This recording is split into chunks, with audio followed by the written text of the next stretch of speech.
हज़रत अबुल हसन रहमतुल्लाह ताला अलैह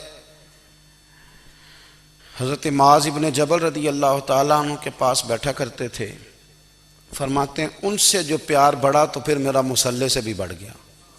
ताबीएं फरमाते हैं सहाबी रसूल से मोहब्बत हुई तो जिक्र से भी हो गई, फिर दुरूद शरीफ से भी हो गई। मोहब्बत उनसे बढ़ी तो फिर अल्लाह ने मस्जिद का प्यार भी बढ़ा दिया।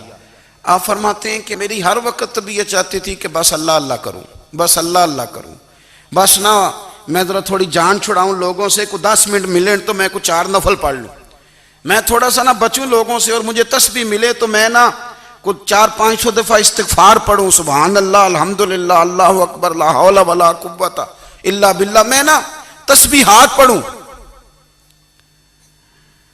फरमाते हैं कि बच्चे थे घर में 6-7, गुर्बत थी, काम मिलता कोई नहीं था, और मैं काम चोर नहीं था, काम ढूंढता था, पर अल्लाह की कुदरत के काम नहीं मिलता था। फरमाते हैं कि मैंने एक दिन अपनी अहलिया से कहा कि आज मैं फिर जाता हूँ काम ढूंढने। तो मेरी बीवी बड़ी फर्मा बरदार थी, पर उस दिन ना गुर्बत के हाथों तंग आके कहने लगी, आज ना कोई तू चीज़ लेके आया तो मुझसे बच्चों की भूख नहीं देखी जाती। ये सब रोगां दा रोग मुहम्मद जिसदा नाम गरीबी, कंड बुला के लंघ जाते नहीं दोस्त यार करीबी। तो आज ना कुछ लेके आया तो मैं बच्चे लेके मेके चली जाऊंगी। शेख फरमाते हैं कि मैं बड़ा परेशान घर से निकला, पर मैंने सुबह से लेके जोर तक काम ढूंढा, काम मिला कोई नहीं।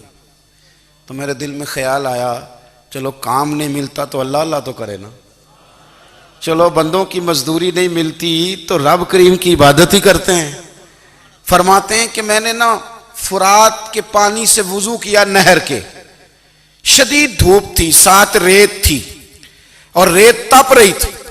मैंने अपना रुमाल वहीं मुसल्ला के तौर पर बिछा लिया और फरमाते हैं कि जोर से लेकर असर तक नमाज पढ़ी, धूप भी पूरे जोर पे, पर मेरे सजदे का ज़ौक़ भी पूरे जोर पे। फरमाते हैं सूरज भी चमक रहा है और रब की इबादत का ज़ौक़ भी पूरे जोर पे। मैं सजदा करूं तो फिर मेरा उठाने को जी ना चाहे।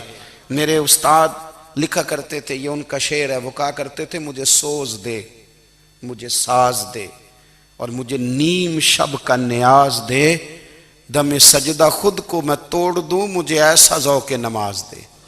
और मैं तेरी बहार का फूल हूं, मैं खिला भी हूं तो तेरे लिए, मुझे मेरी शाख से तोड़ ले, मुझे अपनी जुल्फ का नाज दे।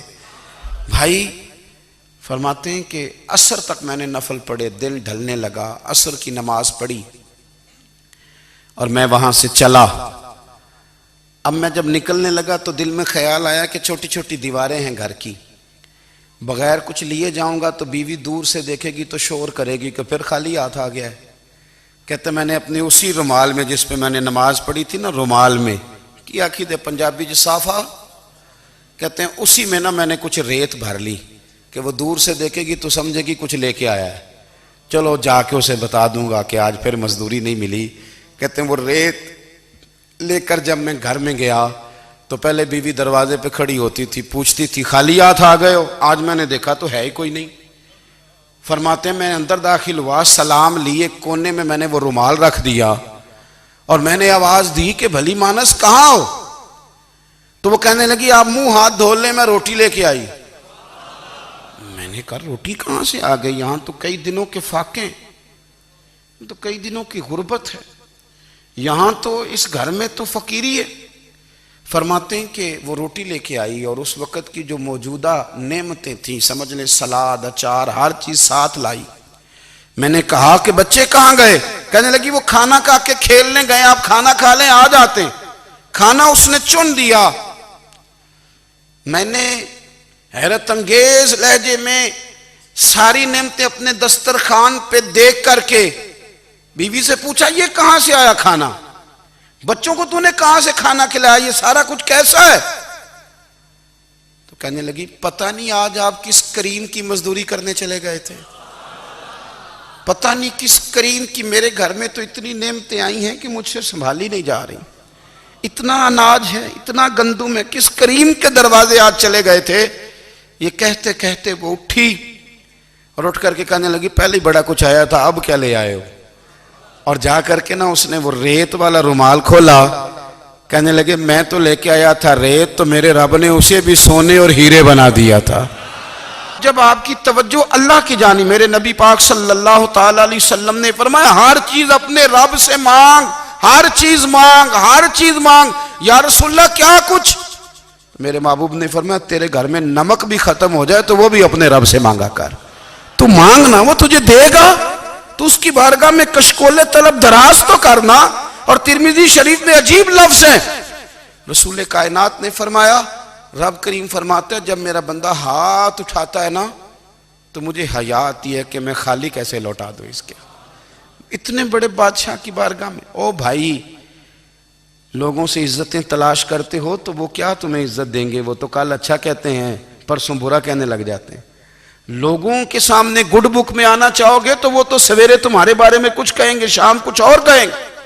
अपनी रूहानी जिंदगी आबाद करें, अपने मुसल्ले को वक्त दें और दुनिया से छुप कर, इस मोबाइल को बंद करके और अपने आप से भी छुप के और तन्हा होके छुपा के सारा कुछ अपने आंसू अपने रब की बारगाह में पेश करें, उसके हुजूर हाजिरी दें।